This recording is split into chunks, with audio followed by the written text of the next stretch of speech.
Good morning, children.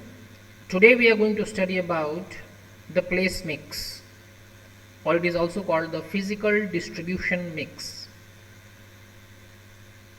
We are studying about the 4 P's, 2 P's, that is product and price, we have already studied. Today we are going to study about the place. A set of decision needs to be taken to make the product available to the customers for purchase and consumptions. So a company manufactures the product, but that product is consumed throughout the country.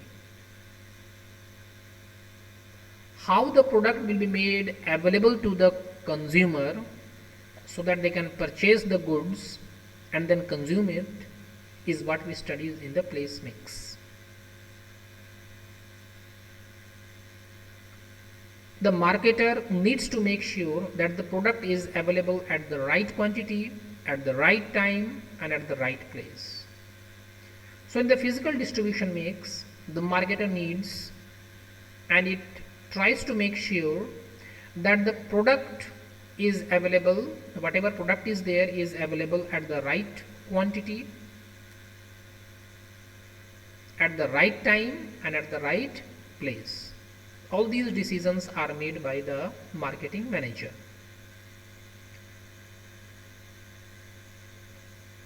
As a result, it requires a development of channel of distribution, that how the goods will be distributed from the place of production to the place of consumption, and then stored also. So in this we will study about the channels of distribution and the physical distribution of the product, that how the product is distributed from the manufacturer to the consumer. Now what are the components of physical distribution? There are basically 4 components of physical distribution: order processing, transportation, inventory control, and warehousing. Order processing.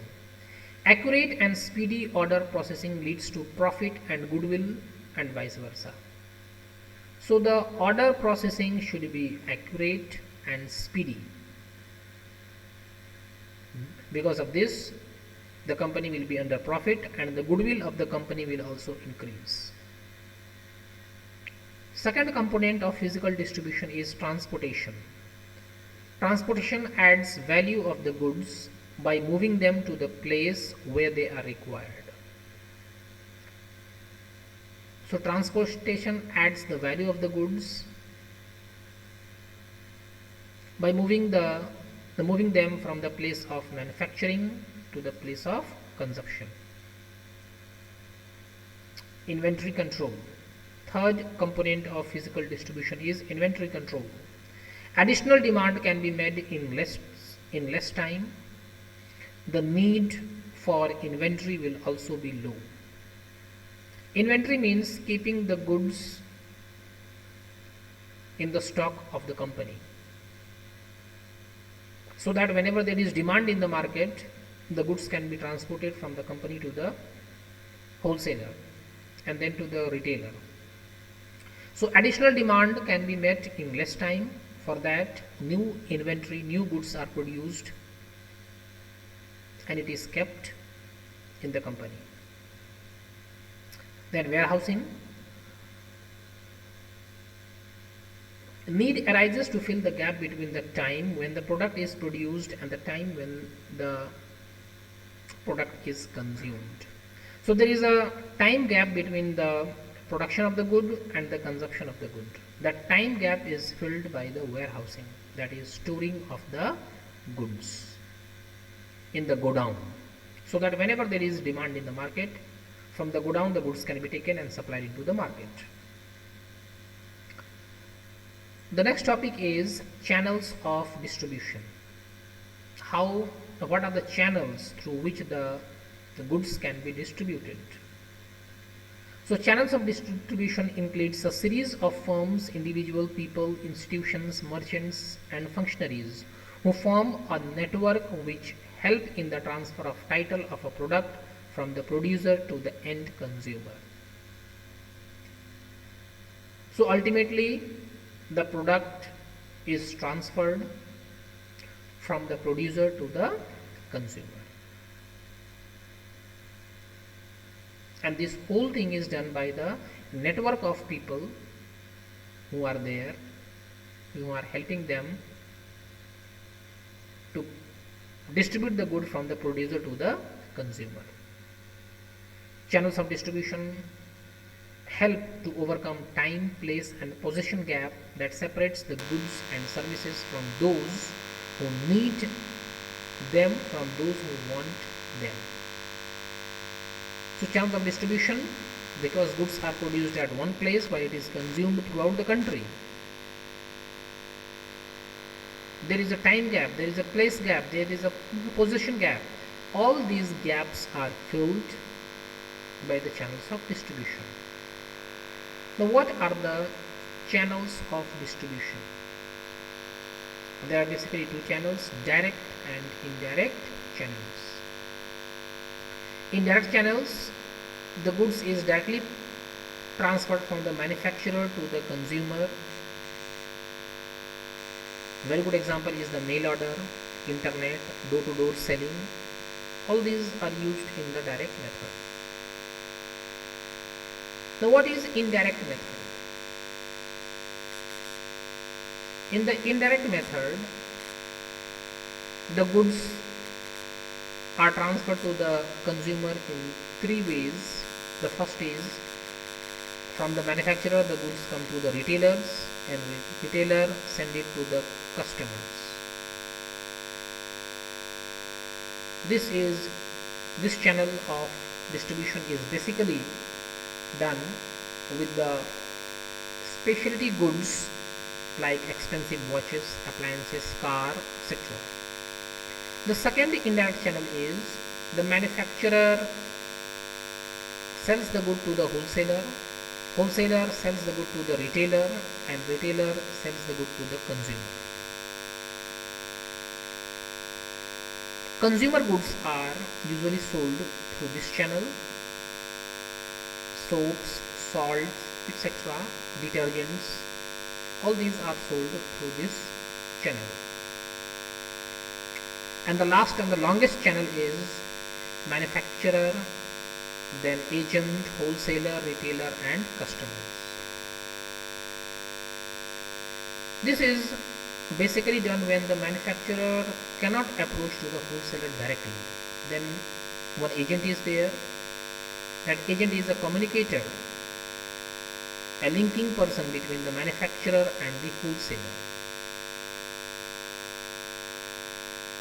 So when a manufacturer cannot approach to the wholesaler, then this method is used.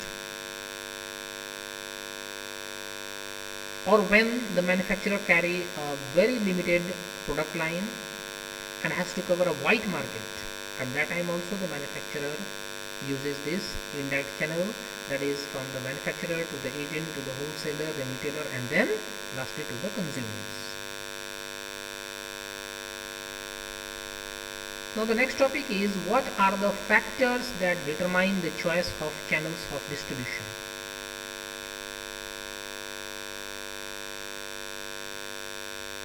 Choice of appropriate channels of distribution is a very important marketing decision which affects the performance of the organization.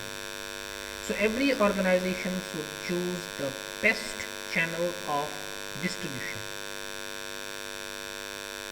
Otherwise the company will be under the heavy loss. Whether the firm will adopt direct marketing channel or long channel involving a number of intermediaries is a strategic decision. So which channel the company will utilize, a direct marketing channel or a long channel where the number of intermediaries are there, is a very important decision to be taken by the company. Now what are the factors determining choice of channel of distribution? There are basically three factors which determine the choice of channels of distribution. The first is market related factor, second is product related factor, and third is company related factors. In the market related factors, there are three market related factors which determine the choice of channel of distribution. First is size of the market, number of customers. More customers, more intermediates.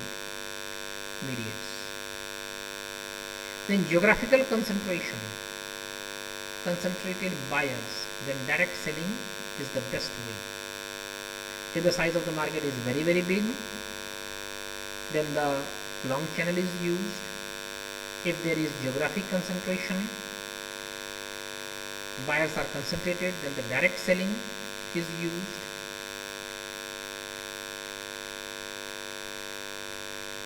Size or order, if the quantity purchase is less, then more intermediaries are used, that is long channel is used. But if the quantity purchase is very less, then the direct selling or the short method is used.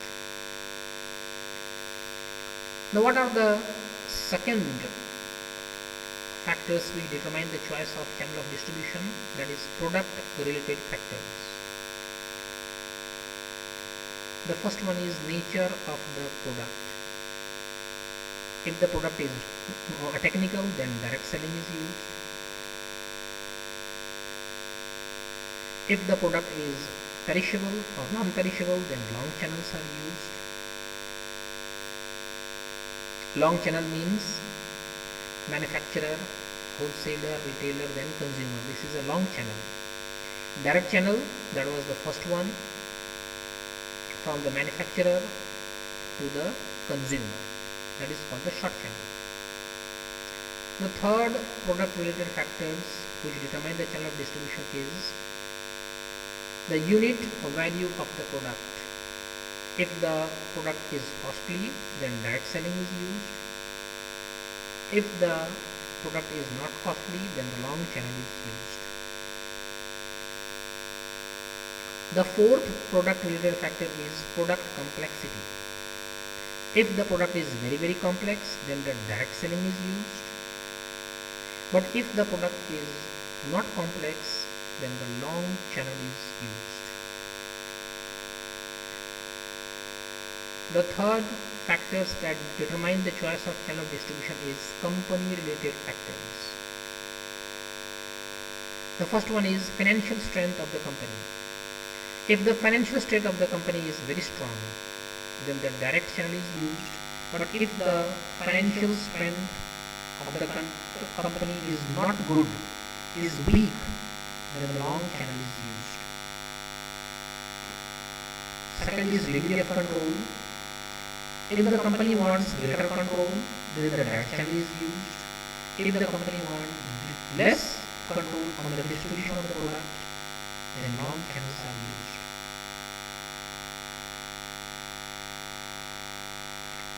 Third is management sufficient knowledge. If the management has sufficient knowledge, then the direct selling is used. If the management has not sufficient knowledge about the market, then the long channel is used. To learn this much, thank you.